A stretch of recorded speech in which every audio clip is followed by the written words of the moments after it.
Repeated حدیث اگر آپ اس میں سے نکالو تو he wrote only 4,000 حدیث مبارکہ in his book. He said before writing he took shower and offered 2 rakat. It means that if Bukhari used to take shower before writing each hadith, then he took 22,191 times shower. Before writing Bukhari Sharif, he took 22,191 times shower. If you say he did this act only last time, then he took 7,397 times shower and offered 14,794 rakat of nafil. Tell me, it is a sunnah of Prophet sallallahu alaihi wasallam? Prophet sallallahu alaihi wasallam said in any hadith mubarakah that when you write my sayings, please first of all take shower and offer 2 rakat, then write my hadith mubarakah. No, it is a bid'ah. But Imam Bukhari did it. So if every innovation is misguidance, then what will you say about Imam Bukhari? Imam Malik rahimahullah ta'ala, Imam Malik respects the hadith very highly. When a person comes regarding any masala, any question, he used to send his handmaid to the door to ask this question. Would you like to know only answer or to like to hear hadith mubarakah too? If he said, I want to hear just answer, so he told the answer of his question. But if he said, I will hear hadith mubarakah, he would ask to be seated. Then Imam take a shower, wear new garments and send his clothes. Cushion would be placed. Then he used to read hadith mubarakah. The question is this: did Prophet sallallahu alaihi wasallam said to do such before reading hadith mubarakah? Our companion of Prophet sallallahu alaihi wasallam did it? No, certainly no. He innovated. What will you say about Imam Malik, Imam Bukhari? When bid'at has been introduced in such things as iman and kalima, then how will we succeed in abstaining from it? So we will have to agree that the bid'at are not haram, and only those bid'ats are haram which contradict the kitab and sunnah. You will have to divide the bid'at into 2 types, good and bad. تو خواتین حضرات، آپ لوگوں کو بدعت کی 2 قسمیں کرنی پڑے گی، ورنہ آپ لوگ نماز ہی نہیں پڑھ سکو گے، آپ لوگ قرآن ہی نہیں پڑھ سکو گے، آپ لوگوں کے لیے ہر چیز مشکل ہو جائے گی، آپ تراویح نہیں پڑھ سکو گے۔ اگر تم کہو کہ ہر بدعت حرام ہے تو پھر تم لوگوں کو یہ تسبیح نظر آتی ہے ہر ایک میں؟ یہ حضور کے دور میں تسبیح نہیں تھی، تو کیوں پکڑتے ہو تسبیح؟ It is a bid'ah. If every innovation is misguidance, then this tasbih is also misguidance. تو پھر کیوں تسبیح پکڑتے ہو؟ حضور نے پکڑی تھی؟ نہیں۔ صحابہ نے پکڑی تھی؟ یہ تو تم نے بعد میں بنائی ہے۔ بلکہ ایک گروپ تو وہ ہے کہ وہ کہتا ہے کہ گن کے پڑھو ہی مت، دانوں کے اوپر پڑھنا حرام ہے، بدعت ہے۔ کیوں؟ اس لیے کہ اس کو حدیث ہی نہیں ملی، اس نے سرے سے اس کو بدعت قرار دے دیا۔ اور آپ سن کر بڑے حیران ہو گئے کہ یہ قرآن کے اوپر زیر زبریں ڈالی کس نے؟ کسی انسان کے بچے نے نہیں ڈالی، جس نے سینکڑوں صحابہ شہید کیے ہیں اس نے ڈالی۔ حجاج ابن یوسف نے قرآن کے اوپر زیر زبریں ڈالی ہے۔ تو اگر بدعتیں حرام ہیں تو عام آدمی کی بدعت حرام۔ حجاج بن یوسف وہ شخص ہے کہ جس نے کھڑے کھڑے نبی کے کتنے صحابیوں کو شہید کر دیا، اس نے زیر زبریں ڈلوائی ہیں۔ تو اب آپ لوگ زیر و زبروں کے بغیر، میں بھی قرآن زیر و زبروں چھوڑو، یہاں اکثر میں سنتا نہیں رہتا اشہد ان محمد الرسول اللہ، وہ اشہد ان محمد الرسول اللہ کیوں پڑھ رہا ہے؟ وہ لا الہ الا اللہ محمد در رسول اللہ کیوں پڑھ رہا ہے؟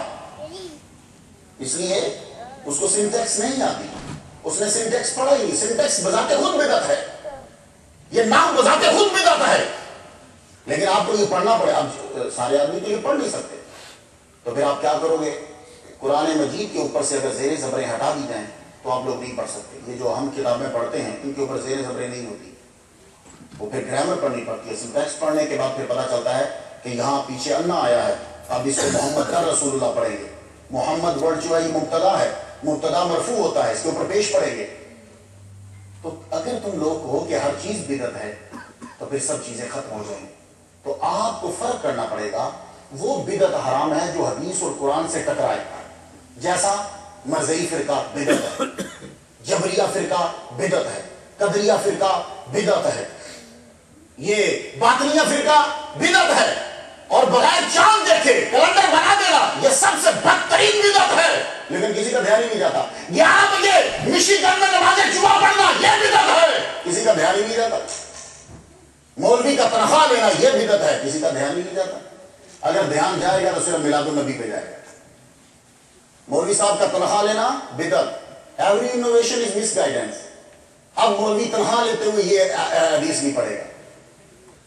کل بدعت ضلالۃ، ہر بدعت گمراہی ہے، مولوی کی طرح بدعت، مؤذن کی طرح بدعت، لیکن مولوی اس وقت یہ حدیث بھول جاتا ہے، جب تنخواہ لے رہا ہو ساتھ ہی حدیث پڑھا دے، بدعت نہیں۔ آپ لوگوں کو کچھ کرنا پڑے گا، آپ تقسیم نہیں کرو گے۔ حضرت عمر رضی اللہ تعالیٰ عنہ نے قرآن مجید کو جوڑا، کمپائل کروایا تو کہا یہ اچھی بدعت ہے، اس سے لوگوں کو فائدہ۔ میں نے ایک صاحب سے پوچھا کہ حضور صلی اللہ علیہ وسلم کی حدیث ہے کہ چاند لازمی دیکھو، اتنی حدیث واضح اور شاید کسی شے میں نہ ہو، تم لوگوں نے 10 سال پہلے کیلنڈر کیوں بنا دیا؟ ذرا جواب سنیے گا۔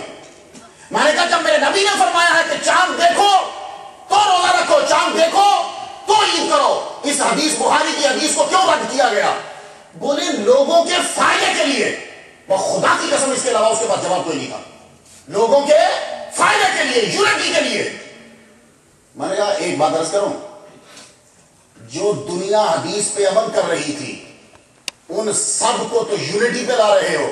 ساری دنیا نبی کے میلاد پہ اکٹھی تھی، اس کو دنیا میں جدا جدا کر دیا تم لوگوں نے، یہاں یونٹی پھر کدھر گئی؟ یہ آپ لوگوں کو خود سٹڈی کرنا ہے، ورنہ ہر چیز حرام ہو جائے گی۔ جو چیز بھی ہے، یہ لیکچر اردو میں، انگلش میں لیکچر جو ہے یہ بھی بدعت ہے، حضور پاک صلی اللہ علیہ وسلم نہیں دیتے تھے۔ صرف سنت یہ ہے جو بھی میں خطبہ دوں گا، یہ صرف سنت، یہ آپ کی آسانی کے لیے ہوتا ہے۔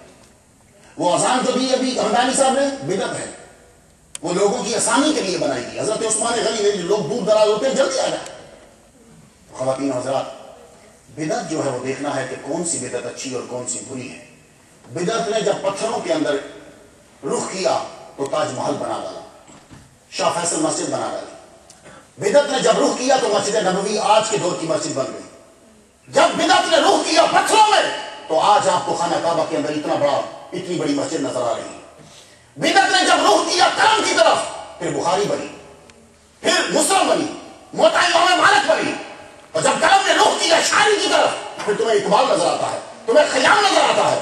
یہی ہے جب رخ کرتی ہے یہ جاتے طب کے اندر، پھر تمہیں چیچک کا علاج ملتا ہے، پھر تمہیں طاعون کا علاج ملتا ہے۔ یہی جو بدعت ہے یہ جب رخ کرتی ہے مدرسوں میں، پھر ازہر یونیورسٹی بنتی ہے، پھر مدینہ یونیورسٹی بنتی ہے، پھر مکہ یونیورسٹی بنتی ہے، الحمرہ بنتا ہے۔ یہ ساری بدعتیں ہیں جو آج تمہیں بدعتوں کی مرہون اندر یہ سب ترقی نظر آ رہی ہے۔ بدعت نے جب رخ کیا جہاز کی طرف، سواری کی طرف، آپ کو ہوائی جہاز، بحری جہاز، آپ کو سب چیزیں نظر آ رہی ہیں۔ تو دیکھو، اب اس کا مطلب یہ نہیں کہ ہر بدعت اچھی ہوگی۔ وہ بدعت جو انسان کی تباہی کی طرف آ جاتی، جو دین سے ٹکرا جاتی ہے، وہ بدعت جو ہے وہ حرام ہے، اور جو آپ کے فائدے کے لیے ہے، جس سے آپ کو فائدہ ہوتا ہے، اور جو قرآن اور حدیث سے نہیں ٹکراتی، وہ بدعت حسنہ ہے۔ اس لیے محمد صلی اللہ علیہ وسلم نے فرمایا، جو آدمی اسلام کے اندر من سن فی الاسلام سنتن حسنتن، جو اسلام کے اندر ایک اچھا طریقہ ایجاد کرتا ہے، خدا تعالیٰ اس کو اس کا اجر عطا فرمائے گا۔ اللہ ہمیں فہم کی اور عمل کی توفیق عطا فرمائے۔